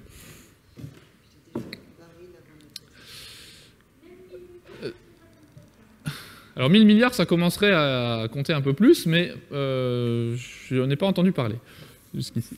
Et en plus, c'est toujours prospectif, c'est-à-dire que c'est pas parce qu'on a la poche en dessous qu'on est capable effectivement de l'extraire. Hein. Là, on dit que c'est récupérable, mais bon, ça demande à voir quand même. Alors, je ne vais pas épiloguer là-dessus, mais simplement amener une notion, alors, elle a le nom pompeux de taux de retour énergétique, Energy Return on Energy Invested en anglais, mais peu importe le nom, le principe est facile à comprendre. C'est combien il faut que j'investisse, enfin, ou plutôt quand j'investis 1 en énergie, combien je récupère. On a vu tout à l'heure qu'il faut aller chercher des arbres, donc il faut de l'énergie pour aller récupérer l'arbre. En tout cas, il faut chauffer le chalet. Et donc, le pétrole d'excellente qualité qu'on avait au début du XXe siècle, ou même un peu avant, le rendement était de 100 pour 1. C'est-à-dire que vous investissez 1 baril, vous en récupérez 100. Donc, vous pouvez voir ça tout à fait comme une machine à sous. Si vous avez une machine à sous, vous mettez 1 euro, vous en récupérez 100. Je pense que vous jouez jusqu'au bout de la nuit. Et vous aurez raison. D'accord? Sauf qu'aujourd'hui, ce qu'on met en production, comme je disais, c'est plutôt des machins de ce genre-là, où on tombe plutôt à 6 pour 1. Alors à 6 pour 1, je pense que s'il y a une machine à sous de ce type-là, vous jouez aussi encore un moment, mais peut-être pas toute la nuit. Il y a peut-être un moment où vous direz, bon, ça va bien, je vais me coucher, c'est pas si rentable que ça non plus. Et puis on est même aujourd'hui en train de gratter, ça c'est les sables bitumineux d'Alberta au Canada, donc c'est des goudrons en surface, des trucs qui sont très compliqués à purifier, il faut des litres et des litres et des litres d'eau pour arriver à s'en servir, il faut des énormes camions pour les transporter. Le taux de retour énergétique c'est de 3 pour 1, et on le fait quand même. Donc, alors bien sûr, on n'est pas à 3 pour 1 globalement aujourd'hui, parce qu'on a encore du pétrole de bonne qualité, mais globalement, ce qu'on met en production aujourd'hui, c'est la qualité diminue énormément. Et en fait, c'est ça qui compte. C'est pas tellement le volume, c'est le rendement, parce que tout ce qu'on dégage, là, les 99 qu'on dégage, c'est pour notre pomme, pour faire fonctionner notre économie, faire pousser des patates, et puis élever l'éducation, des loisirs, des transports, enfin tout ce que vous pouvez connaître dans le monde. Quand on est à 6 pour 1, ça ne nous en fait plus que 5 pour faire tout ça. Alors ce qui est intéressant de se demander, c'est, au-delà du pétrole, sur les autres énergies, où est-ce qu'on se situe, et puis de combien on a besoin en fait, parce qu'on n'a peut-être pas besoin de 99, on n'a peut-être pas besoin de 5, mais combien on a besoin? Alors ça, du coup, je l'ai emprunté dans le bouquin que je vous ai montré, qui s'appelle donc « Comment tout peut s'effondrer » en 2014, et qui... donc, c'est à prendre avec des pincettes, parce que c'est pas facile à estimer, ce truc-là. Il y a des batailles d'experts pour savoir si c'est plutôt 10, plutôt 15, plutôt 25. C'est à prendre pour simplement l'ordre de grandeur, voilà, parce que simplement pour cadrer un peu les choses. Donc sur les ressources non renouvelables, le taux de retour énergétique, donc on vient de le voir pour le pétrole, au niveau global, si on compte l'offshore très profond et puis les pétroles conventionnels, qu'on fait la moyenne entre tout ça, on se situe à peu près entre 10 et 20. Pour le charbon, là c'est intéressant, 50 pour 1, sauf que le charbon, il a d'autres inconvénients, d'une part en termes de CO2, c'est ce qu'il y a de plus émissif et de plus dramatique pour le climat. Et puis ça voyage pas tant que ça, en fait, le charbon. Il y a des pays qui en ont beaucoup, donc ils s'en servent, mais ça parcourt pas le monde comme le pétrole. Et puis pour les transports, c'est quand même pas terrible. Une voiture au charbon, les Allemands ont fait ça pendant la Seconde Guerre mondiale. On peut faire du carburant liquide à partir de charbon, mais on en perd au passage. Donc c'est rentable pour des centrales thermiques, par exemple, des centrales électriques, mais c'est pas ce 50 pour 1 qui va pouvoir se substituer au manque pour le pétrole. Le gaz, on est plutôt autour de 10. Voilà. Le nucléaire, alors là, c'est compliqué à estimer, mais on est plutôt entre 5 et 15, selon les prévisions optimistes ou pessimistes. Les sables bitumineux, comme je vous l'ai montré avant, c'est entre 2 et 4. Donc là, il faut quand même se poser des questions si ça vaut vraiment le coup d'éventrer la Terre sur des hectares pour ça. Et puis les pétroles de schiste, alors c'est autour de 5 pour 1 et ça descend. Hein. Ça, on est déjà il y a un certain nombre de puits qui sont déjà épuisés. Ça a prolongé un petit peu la courbe sur le pétrole non conventionnel, mais ça ne va pas être une solution viable à long terme pour pallier le déclin du reste. Donc tout ça, c'est en déclin. Puis maintenant, les énergies renouvelables. On a vu que ce n'était pas grand-chose, mais peut-être que si on les développe, on va pouvoir en tirer quelque chose d'un peu plus intéressant. Alors, l'hydroélectrique, la bonne nouvelle, c'est que ça marche du tonnerre. C'est pas pour rien qu'on en fait depuis longtemps. Même avant les barrages, l'énergie des rivières, on savait l'exploiter. Entre 35 et 49. Le problème, c'est que l'hydroélectricité, des barrages en France, on a fait tout ce qu'on a pu. On peut faire encore quelques retenues de pour les agriculteurs éventuellement, mais en termes de production électrique, ça s'arrête là. Puis au niveau mondial, on commence aussi, voilà, la Chine a fait des énormes barrages, il y a encore des projets à droite à gauche. Enfin, vous savez probablement que c'est pas sans conséquence pour les populations, pour les locaux. On pense même que c'est à l'origine de certains tremblements de terre, tellement c'est massif et lourd et que ça perturbe le mouvement des plaques tectoniques. On en est là quand même. Donc en gros, le parc est saturé, donc même si c'est intéressant, il ne faut pas espérer doubler ou tripler la capacité là-dessus. Alors l'éolien, c'est sympa, mais ça a plein d'inconvénients, l'éolien. C'est diffus, donc il faut récupérer un peu partout sur le territoire en petite quantité. Et puis, il y a un coût pour monter les éoliennes, pour les entretenir. Et puis, ça reste encore une fois de l'électrique. Donc, j'ai pas beaucoup fait je me suis pas beaucoup attardé là-dessus, mais c'est important de faire la différence entre énergie et électricité, parce que très souvent dans le discours médiatique, on confond les deux. L'électricité, c'est bien. Alors, on dit qu'en France, on fait de l'énergie. Alors, selon les uns ou les autres, c'est réjouissant parce que c'est du nucléaire ou c'est une catastrophe parce que c'est du nucléaire. Peu importe. En tout cas, c'est à peu près 70 à 80% de notre production, mais de notre production d'électricité. Ça représente, je crois de mémoire, 10 à 15% de notre énergie globale. Donc, quand bien même on aurait de l'électricité propre, il reste quand même tout le reste à trouver. Et jusqu'à présent, faire déplacer des navires ou des engins de chantier ou des avions à l'électricité, ça reste encore compliqué. Et puis je dis encore pour maintenir le suspense, mais il y a quand même peu de chances qu'on arrive à trouver quelque chose encore qui puisse se substituer au pétrole pour les raisons que je disais tout à l'heure. Je vois que ça fait déjà 1 heure que je cause, alors je vais pas trop m'attarder là-dessus. Photovoltaïque 2,5, solaire à concentration 1,6. On va pas se battre sur les chiffres, hein, je vous dis encore une fois, c'est l'ordre de grandeur. C'est peut-être 4, c'est peut-être 5 au plus optimiste, c'est peut-être que 2. Bon, c'est vraiment une histoire d'ordre de grandeur. Et les agrocarburants, là, on arrive à la limite où on investit quasiment autant que ce qu'on récupère. Ça peut avoir un intérêt dans certains cas, on peut revenir, mais c'est pas ça qui nous approvisionne, quoi. Alors évidemment, en dessous de 1, on arrête de jouer. Hein. Une machine à sous, vous mettez 1 et vous récupérez 0, vous tentez votre chance de 3 fois, puis après vous arrêtez.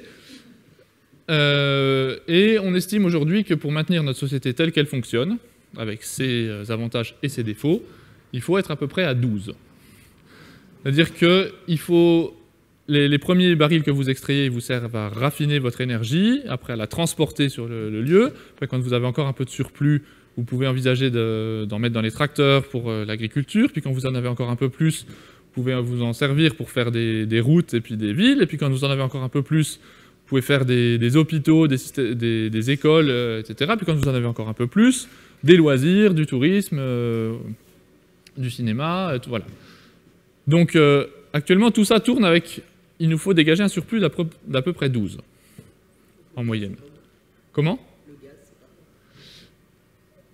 Le gaz, alors là, c'est ce qu'il faut maintenir. Pour que ça fonctionne, il faut être à 12. Alors le gaz, si on n'avait que du gaz, on serait obligé de se serrer la ceinture. Si on n'avait que du nucléaire, aussi. Si on n'avait que de l'éolien, aussi. Et le fait qu'on ait encore beaucoup d'autres choses permet qu'on peut à peu près assurer ce 12. Mais si vous voulez mon avis, là c'est vraiment mon avis, je pense que si depuis déjà 10-20 ans, on a des restrictions à tous les étages, en termes de services publics, en termes de pouvoir d'achat, en termes de tout ce qu'on veut, certes, les politiques publiques jouent, mais en toile de fond, ce qu'il y a, c'est que on commence à être obligé, même sans s'en rendre compte, de faire des arbitrages, parce qu'il n'y a plus autant de surplus et d'abondance qu'on pouvait avoir dans les 30 Glorieuses, par exemple. Alors ça veut dire qu'il faut commencer à gérer cette pénurie. C'est pas infaisable, hein, franchement. On pourrait très bien vivre avec seulement 6, hein, en étant beaucoup plus efficace et beaucoup plus sobre sur plein de choses. La société pourrait très bien fonctionner, et puis sans être plus malheureux ou plus mal loti. Mais ça demande à la réorganiser, cette société. Et là, pour l'instant, c'est en train de se faire sous la contrainte, sans planification. Et c'est ça qui est un petit peu inquiétant dans l'histoire. Alors... J'ai beaucoup parlé d'énergie et j'ai fait exprès de mettre l'accent sur l'énergie. D'abord parce que je suis plus compétent que pour le climat, et surtout parce qu'en fait, le climat, on en entend beaucoup parler, et à raison, mais ces problématiques énergétiques, très très peu, alors que pour nous, occidentaux, en pays développés, ce ne serait pas impossible qu'on se prenne plutôt des chocs liés aux ressources énergétiques que de vrais problèmes climatiques, en tout cas à court terme. En tout cas, c'était ce que je disais il y a 5 ans. Maintenant, l'accélération sur le climat est telle que je ne sais pas, mais des ruptures d'approvisionnement, ça se voit même aujourd'hui. Alors est-ce que c'est lié à tout ça? Est-ce que c'est de la spéculation liée au Covid? Tout est permis. En tout cas, si aujourd'hui vous avez du mal à trouver du bois, du métal ou tout un tas de matériaux dans les magasins, parce que c'est quand même la réalité aujourd'hui, si des gens arrivent à entretenir la pénurie, c'est quand même qu'il n'y en a pas une abondance pléthorique. Même si on fait exprès de faire du stock, peut-être, je ne sais pas. Si vraiment on en trouvait partout, ce serait impossible que des gens jouent ce jeu-là. Donc c'est quand même qu'en termes de ressources, alors là je parle au-delà d'énergie, de ressources matérielles, c'est quand même en train de se complexifier. Alors le climat, j'ai prévu une diapo qui me semble résumer à elle seule tout ce qu'il y a à en dire en fait. Alors c'est encore un graphe, je suis désolé. Et c'est un graphe un peu particulier parce que vous avez en bas les années qui démarrent en moins 800 000 ans. Donc vous n'en avez pas le souvenir, moi non plus. Moins 800 000 ans, c'est l'apparition du premier Néandertal. Alors si vous êtes aussi bon que moi en préhistoire, ça vous parlera peut-être pas des masses. 800 000 ans, c'est beaucoup, c'est pas beaucoup. Ouais, c'est quand même beaucoup parce que la domestication du feu, elle intervient à moins 400 000 ans. L'Homo sapiens à moins 200 000. Et puis l'agriculture, c'est seulement moins 8 000 ans. Vous voyez, sur la courbe, là, c'est juste le petit trait tout au bout. Donc à l'échelle de l'humanité, moins 800 000 ans, c'est quand même pas mal. Hein. Je sais même pas, oui, je ne vais pas rentrer dans les détails, mais voilà. Et donc, ce qui est tracé là, c'est pas l'électrocardiogramme de quiconque, c'est simplement la concentration de CO2 dans l'atmosphère. Et c'est très intéressant qu'on puisse le mesurer avec autant de précision, parce que ça nous donne vraiment un historique sur le très long terme de ce qu'on a pu vivre au niveau du climat. Donc nous, notre histoire, hein, l'an 0, il est là, et puis 2020, il y est. Hein. Mais en fait, on ne le voit pas parce que c'est tellement proche que c'est dans un mouchoir de poche ici. Alors, on ne le voit pas aussi pour une bonne raison, c'est que je l'ai caché pour le moment. Parce que, voilà, la limite du bas, là, quand on atteint les concentrations en bas, vu que le CO2 est corrélé à la température, avec un petit décalage temporel de quelques 20-40 ans, quand on a le taux de CO2, on a une bonne image de ce que pouvait être la température. Ça, c'est des recherches qui datent déjà il y a 2 siècles, hein, c'est Fourier qui l'avait montré.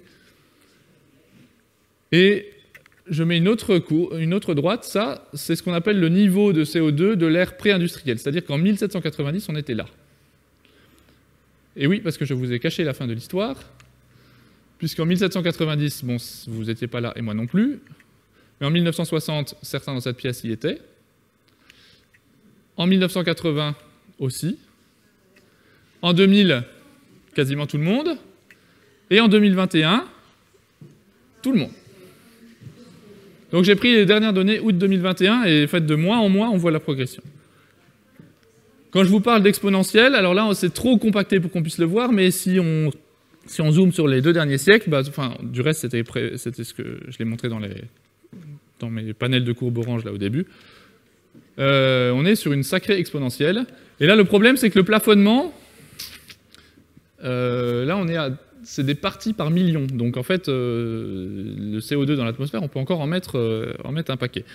Ce qui va limiter, c'est simplement la quantité qu'on peut en extraire. Hein. Et donc, moi je trouve que cette courbe-là, elle suffit à elle seule à mettre fin à tout débat. On se rend compte que sur 800 000 ans, si on arrive à en prendre la mesure, on est à l'échelle de 2 siècles en train d'atteindre des niveaux que la Terre n'a jamais vus depuis 800 000 ans.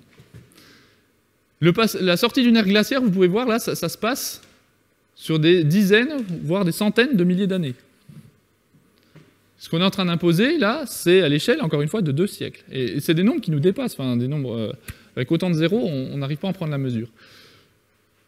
Mais on en est là, le rapport du GIEC, donc le 6e rapport, vous en avez sûrement doute entendu parler, vient de sortir cet été, dans un contexte où on a vécu, enfin il suffisait de regarder l'actualité, chaque semaine il y avait un titre sur des phénomènes climatiques extrêmes, et certains très proches de chez nous.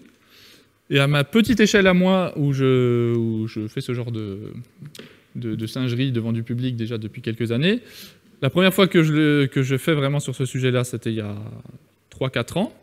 Il y a 3-4 ans, quand je cherchais des exemples pour illustrer les incendies ou les inondations qu'on pouvait avoir, il fallait chercher dans les années d'avant, il fallait se dire « ah oui, c'était là-bas, à l'autre bout du monde, etc. » Là, en 2 mois, on a de quoi illustrer tous les phénomènes extrêmes, ou presque, dont on nous parle, entre les coulées de boue, le surcroît de pluviométrie dans certains endroits, les sécheresses dans d'autres, et une très grosse sécheresse en Irak, par exemple, les hausses de température, vous en avez entendu parler, au Canada, même plus près de chez nous, au Portugal, les incendies qui sont accentués par tout ça, enfin bon, tout l'emballement climatique, il est vraiment sous nos yeux, et ça, c'est quelque chose... Voilà, moi, c'est un truc dont j'ai vraiment pris conscience cet été, de cette accélération, quoi. À l'échelle de quelques années, on voit qu'on est passé des événements vraiment épisodiques, où c'est déjà tilt, à quelque chose de... C'est presque régulier, on s'attend presque à en avoir un événement la semaine prochaine, quoi. Je ne souhaite pas, mais alors c'est plutôt en été généralement. Alors, histoire de faire un peu la synthèse de tout ça, je vous avais prévenu qu'après un tour dans l'atmosphère, on essaierait d'avoir un aperçu global. J'ai pas mieux pour ça que cette brave équipe. Donc ça, c'est une photo prise en 1972. Elle, c'est Donella Meadows. Lui, c'est... j'ai un trou. Meadows aussi, son mari. Ça va me revenir. Et puis leur équipe de chercheurs au MIT, ils avaient, je crois, 26 ans au moment de la photo, sauf lui. Et ils se sont amusés, un peu comme moi avec mes Lego, mais avec les ordinateurs de l'époque, à essayer de modéliser le système Terre, en se disant, bon, on a un stock de ressources, plus on a de ressources, enfin, plus on est capable d'extraire de ressources, plus on peut faire vivre de monde, mais plus il faut les faire manger, donc plus ça utilise de terre, donc, etc. Et toutes ces boucles de rétroaction, de manière assez synthétique, leur a permis de produire un petit modèle qu'ils ont fait tourner. Donc, ils ont pris dans leurs données les stocks, donc c'était en 72, donc ça c'était les courbes qu'ils avaient à ce moment-là pour les 70 années précédentes. On dit, ben, le modèle, voilà, c'est comme ça que ça s'est passé avant. Maintenant, avec toutes les lois qu'on t'a mis, essaye de nous dire comment ça peut se passer, cette histoire-là. Alors, si ça vous intéresse, le rapport en question, parce qu'il est très, très accessible pour peu que vous ayez un tout petit peu fait un bac S ou quelque chose de similaire. Il est ressorti 40 ans après, donc ça s'appelait les limites à la croissance, et donc il a été actualisé, mais en fait ça reste très proche du texte sorti dans les années 70, où donc ça nous raconte ce qu'ils ont fait avec ces modèles et les conclusions qu'ils en ont sorties. Alors, ils ont fait tourner une première fois, ça se passait très mal. Vous voyez la courbe là, ils arrivaient effectivement à quelque chose qui ressemblait à ça. Bon, on s'est peut-être trompé, on va peut-être revoir les hypothèses, ils refont un autre scénario, un peu plus optimiste sur les hypothèses. Pareil, ils ont tenté 9 scénarios. Sur les 9 scénarios, il n'y en a qu'un seul qui s'est terminé différemment sur la trajectoire qui était engagée que par ce qu'ils ont appelé un collapse, donc un effondrement d'un certain nombre de choses, dont la production de nourriture, de services, et par voie de conséquence, la population. Et le seul scénario qu'ils avaient, il était possible, mais il exigeait qu'en 72, on mette vraiment tout ce qu'on peut au niveau mondial pour inverser la vapeur, c'est le cas de le dire, sur la dynamique qui était prise. Ça a fait grand bruit, hein. Moi j'étais pas là pour en témoigner, mais ça a été très lu, ça a été très connu au niveau politique, et c'est un travail vraiment remarquable et sérieux. Mais on peut se dire, ils ont fait des projections, c'est de l'informatique, c'est des modèles numériques, bon, c'est bien joli, mais où on en est au niveau de la réalité? Alors, 40 ans après, alors c'est pas ce qu'on a dans ce bouquin, mais c'est ce que je vais vous montrer là, il y a un scientifique australien qui s'est dit, bon, ben, on va regarder 40 ans après, leurs projections, ce que ça donne, à partir de leurs différents modèles. Et le modèle intéressant, c'est celui-là, j'appelle le modèle business as usual, donc on poursuit sans perturbation majeure. Et ils ont donc, en pointillé, c'est ce que donnait l'ordinateur en 70, et en très plein, c'est ce qui a été constaté. Donc en 2012 ou 2010, je ne sais plus exactement, on regardait, ça collait avec les données. Donc, bon, il y a des écarts, hein. En termes de pollution, par exemple, ça s'est mieux passé que prévu. En termes de ressources aussi, finalement, on a moins consommé que ce que pouvait proposer le modèle. Mais globalement, en termes de dynamique, on s'y retrouve quand même pas mal. Et ce qui est dur à digérer, c'est que la suite du modèle, donc qui n'est pas écrite, se traduit comme ça. Et c'est exactement ce qu'on a illustré avec les Lego de manière très très très simple. C'est-à-dire que vous voyez à partir de... Alors, c'est pas des prédictions, vous avez vu que là il y a des écarts, donc ça peut très bien se jouer à des décennies, c'est la dynamique qui est importante. Et donc la dynamique, c'est qu'on ne peut pas faire autrement que de passer par un moment, un effondrement d'un certain nombre d'indicateurs. Donc production de services, c'est ce qui correspond en gros à notre économie, à notre PIB. La pollution, bah, ça va suivre, hein, puisque moins de PIB, c'est aussi moins de pollution, faut être réaliste. Et puis la population, la courbe bleue, là, on voit qu'elle atteint un maximum et puis que ça décline derrière. Alors à cause de quoi? À cause de la conjonction d'un certain nombre de facteurs. Mais ce qui est important à garder à l'esprit, c'est que c'est un modèle qui part d'un certain nombre d'hypothèses dans lesquelles on n'inclut pas la vie des sociétés. La vie des sociétés, par définition, c'est imprévisible. C'est-à-dire que le Covid, par exemple, il n'est pas dedans. On ne peut pas prévoir le Covid. On ne peut pas prévoir non plus un krach boursier, on ne peut pas prévoir non plus un sursaut citoyen. Il y a plein d'événements qui font la vie des sociétés qui sont par nature imprévisibles. Donc la seule chose certaine, c'est que ça ne se passera pas comme ça. Par contre, en tendance, sur les dynamiques sur lesquelles on est lancé, il faut s'attendre à des ruptures de pente sur un certain nombre de choses. Et peut-être que le Covid, d'une certaine manière, est déjà, il n'est pas inclus dedans parce qu'on n'a pas pu le prévoir, mais ça fait quand même partie de cette machine Terre de manière générale. C'est quand même parce qu'on est interconnecté, que les gens voyagent, que ça s'est répandu aussi vite, qu'on est si fragile. Et donc l'augmentation des maladies, ça fait partie des choses qui sont quand même intégrées indirectement dans le modèle. Alors je ne dis pas que le Covid il va faire baisser la population comme ça, c'est pas tellement perceptible malgré le trop grand nombre de morts quand même.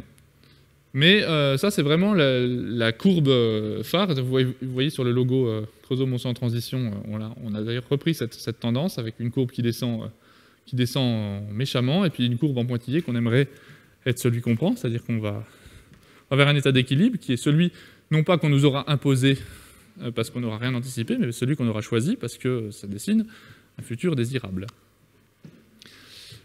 Et alors, vous l'aurez compris, on est ici à Toulon-sur-Arroux, et on a un certain nombre de choses qui sont plutôt inquiétantes autour de nous. On a un problème avec le climat, je n'y reviens pas. On a un souci sur les ressources, donc ça c'est une plateforme gazière en mer du Nord. On a un gros souci avec les sols, j'en ai pas parlé, mais l'érosion des sols qui disparaissent sous l'effet de l'artificialisation des terres, du dérèglement climatique.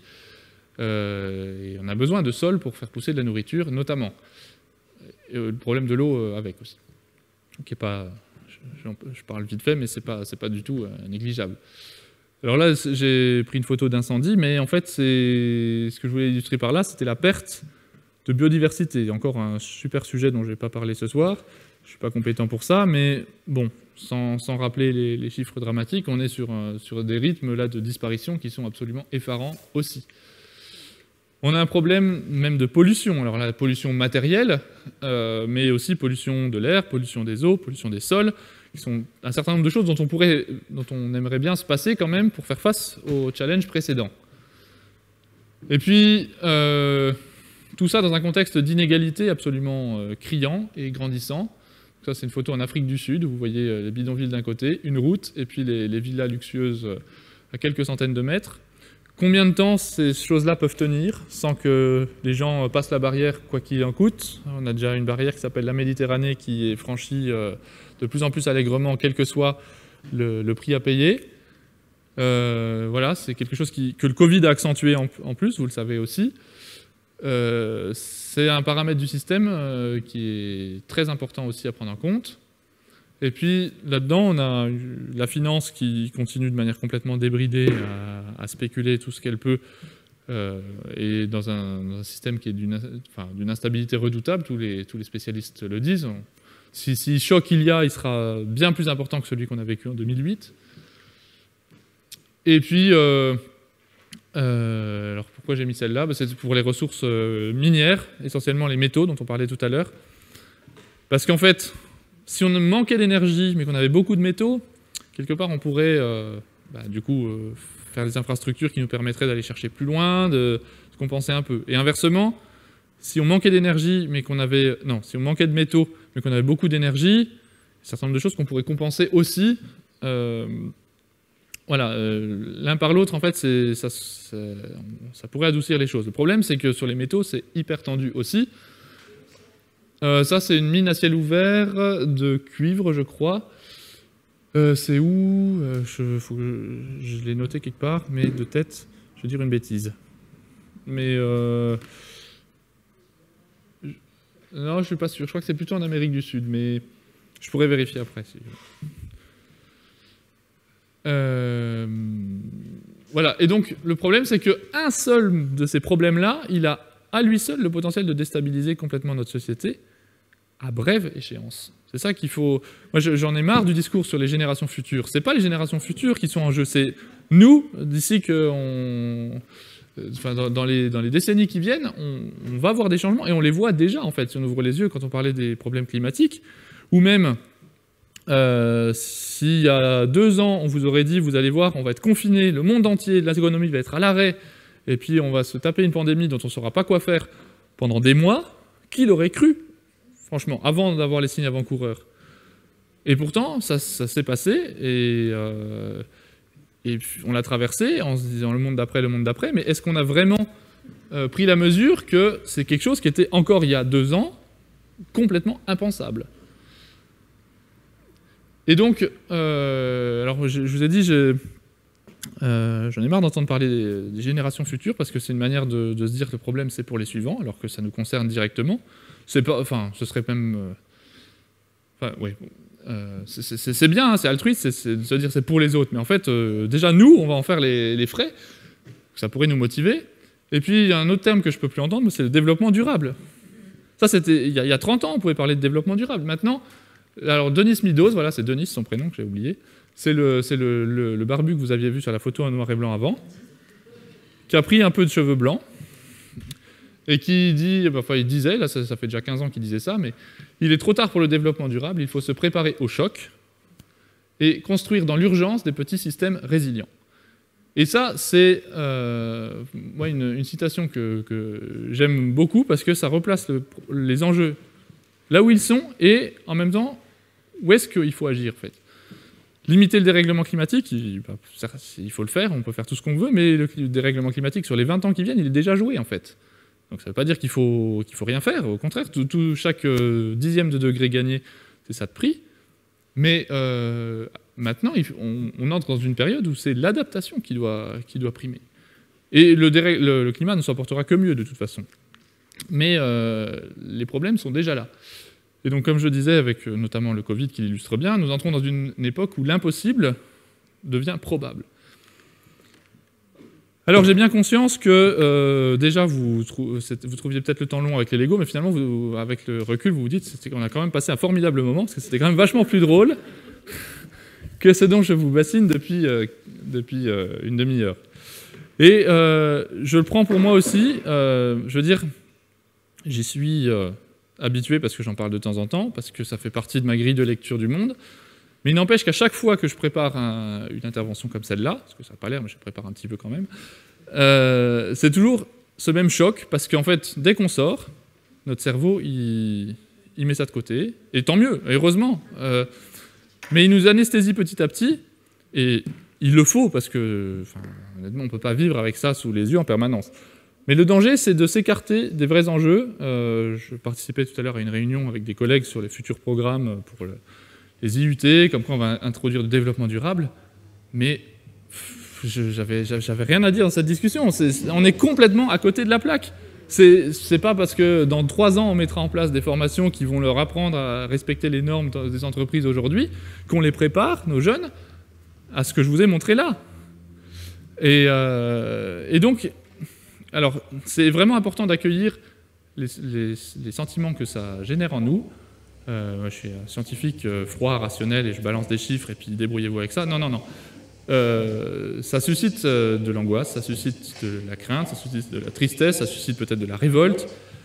En fait, tout ça, c'est finalement un deuil à faire. Et un deuil même à refaire, parce qu'un deuil, il n'est jamais fait complètement, et puis il y a des choses qu'on ravive de temps en temps. Et en préparant ça, je me suis dit finalement... Un deuil. Quand on parle d'un deuil, on parle souvent de la perte de quelqu'un, d'un être cher. Il y a de plus concret pour illustrer le deuil, ou même d'un animal. Pour les enfants, c'est peut-être plus facile à se représenter. En fait, c'est la perte d'un compagnon. Mais là, le deuil, c'est pas la perte d'un compagnon, c'est la perte de nos projections, de nos illusions, de l'avenir qu'on s'était figuré, ou qu'on nous avait projeté aussi, parce qu'on n'a pas forcément choisi ces projections. On va peut-être rêver d'un autre avenir que celui figure, mais n'empêche que son figure, tous. On se dit, bon, dans 5 ans, je me vois bien dans cette situation, dans 10 ans comme ça, peut-être dans 20 ans, etc. Et donc si on envisage ces projections un peu comme un compagnon de route, plus on a passé de temps avec lui, plus c'est compliqué de dire, écoute, maintenant nos chemins se séparent, on a passé un bon moment, mais chacun sa route.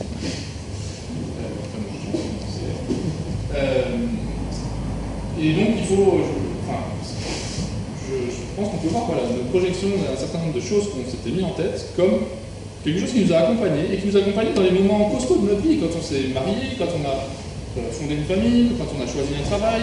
Toutes les décisions structurantes de notre vie, on les a faites avec ces projections en tête, avec ces compagnons qui nous ont accompagnés.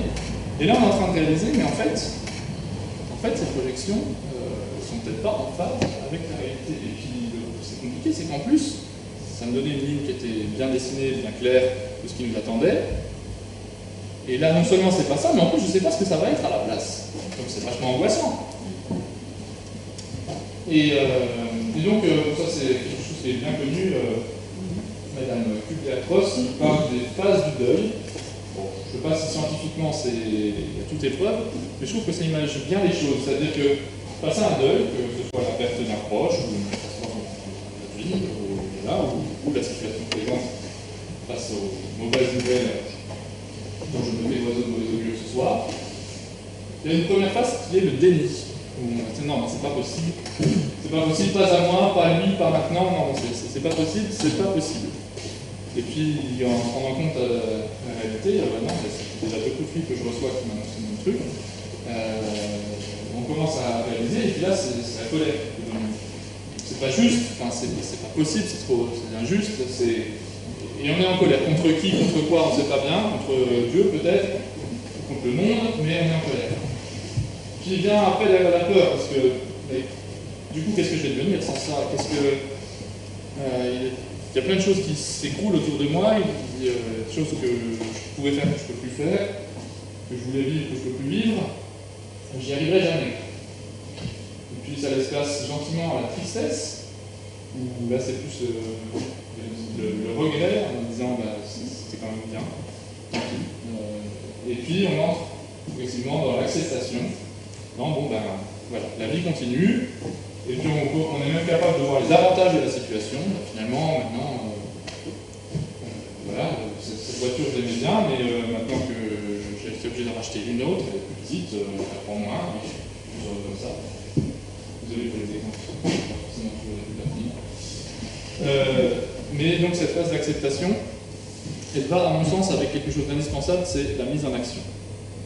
Et que si je prends l'exemple du deuil, où une personne chère est décédée, si on garde sa chambre comme un sanctuaire, on ne touche pas à ses affaires, on laisse comme ça indéfiniment, j'ai tendance à penser qu'on ne fait pas vraiment le deuil et qu'on n'acceptera vraiment jamais cette perte. Il n'y a aucun jugement dans ce que je dis, voilà, ça peut présenter.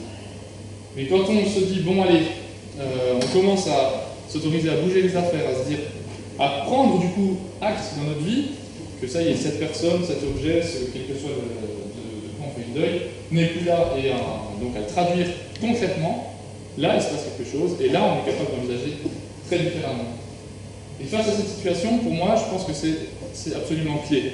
C'est-à-dire que se prendre le panorama que je vous ai livré dans une situation où de toute façon on est complètement étranger à tout ça, et on n'a absolument rien mis en œuvre pour en faire face, c'est dans un premier temps très compliqué, et donc on passe par ces phases.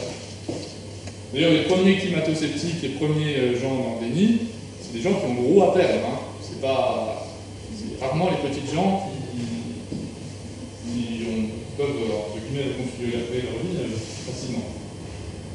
Et donc, quand on commence à se dire, bon allez, là je prends la mesure de ça, je vais peut-être essayer à partir des mois qui viennent de changer telle ou telle pratique, même des petites choses qui paraissent insignifiantes au regard des enjeux, il y a quelque chose qui se passe, et il n'y a vraiment que là, je pense, qu'on peut accepter ça. Si moi je vous parle aujourd'hui, de manière, en apparence en tout cas, détachée de ça, et que j'arrive à présenter un panorama aussi difficile à accepter, c'est parce que dans ma vie, j'ai fait des choix structurants qui me permettent de me dire, ça va être compliqué, mais je suis sur une trajectoire qui me permet d'anticiper un certain nombre de changements. Très concrètement, c'est pour ça que je suis venu m'installer au Creusot, j'habite à Grenoble, des Sautonies. Mais voilà, pour être sur une ville plus petite, pour avoir une vie de village peut-être plus facile, pour être avec des proches aussi qui partagent cette vision des choses. C'est un certain nombre de choses qui font que, bon, ça se complique, il y a des signaux compliqués autour, mais on fait ce qu'on peut, et puis on anticipe même mentalement ce qui peut se passer. Et si demain, on annonce que, je sais pas, l'unité ferme parce que rupture d'approvisionnement de pétrole, je sais pas que ça ne fera rien, mais c'est une idée qui m'a déjà traversé l'esprit. C'est une idée à laquelle je me suis déjà préparé. Et en fait, on l'a déjà tous un peu fait, hein, mais on n'ose pas trop parce que ça fait peur. Moi, je vous invite à essayer de le faire et puis à en parler surtout entre vous parce que le sentiment qui domine, qui est remarqué là, c'est aussi la solitude. Là, on est ensemble, on le même sujet. On comprend ces sentiments, vous les partagez en ce moment. Quand vous allez sortir, raconter à votre ami à quoi vous avez passé votre soirée, il va vous prendre pour un fou, il ne va pas prendre ça au sérieux, et puis vous avez le monde entier autour de vous qui va vous rappeler que mais non, de toute façon tout tourne. Et ouais. Et pourtant, si ça remue un petit quelque chose qui, en vous, qui se dit mais il faudrait peut-être quand même que je fasse quelque chose et que je prenne cette question au sérieux, il va falloir des alliés. Et moi c'est comme ça qu'avec ces moments, on a commencé à avancer dans une dynamique de transition au Kosovo. Alors pour ceux qui ont vu le film Demain, il y a Rob Hopkins, cet anglais jovial au vent d'oreille, qui en parle, enfin, qu'on voit dans le film et qui est à l'origine de ces bilans de transition, qui a écrit, ça commence à dater un peu parce que ça date de 2005, des manuels de transition avec tout un tas d'étapes et de bons conseils pour lancer une dynamique de transition, mais de transition à mettre au pluriel en fait, hein, à tous les niveaux, et qui est basé sur quatre éléments. Donc on acte qu'on va vivre avec beaucoup moins, qu'il vaut mieux se préparer. On acte qu'on n'est pas préparé collectivement, donc on n'a pas de résilience, le Covid a bien montré, et donc il va falloir y travailler, donc collectivement, et maintenant, et sans attendre que ça vienne des politiques, parce que quand bien même il y aurait quelque chose en attendre, ce sera probablement pas à la hauteur et probablement trop tard. Et puis, en fait, il y a vraiment des challenges hyper intéressants où ça redonne du sens à énormément de choses.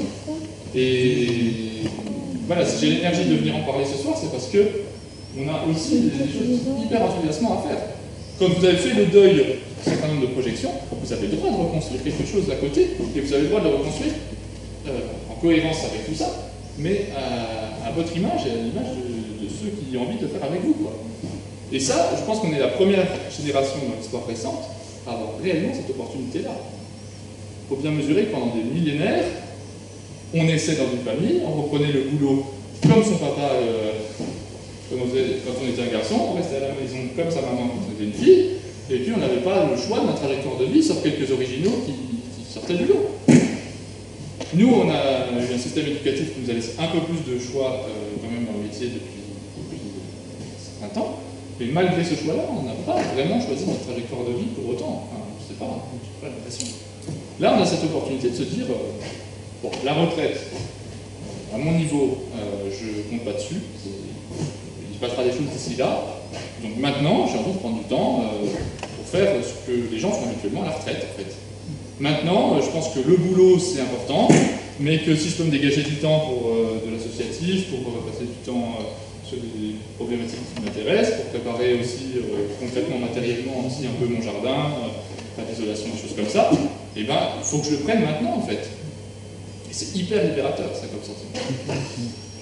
Et voilà, et je termine simplement avec une manière de résumer ces initiatives de transition auxquelles je crois pas mal, parce que je pense que c'est la seule manière, à mon sens, de faire vraiment face à ces enjeux et qui est du coup dans nos mains, d'anticiper les chocs à venir collectivement en améliorant la résilience du territoire avec enthousiasme et créativité. Je vous la refais. Anticiper les chocs collectivement en améliorant, en espérant que ça ne se passe pas exactement comme elle voudra, la résilience qui passe beaucoup par le lien. Le fait de se connaître, déjà, c'est un début, un préalable absolument tout. Du territoire, donc là c'est Kosovo Monceau, mais des voisins. Hein.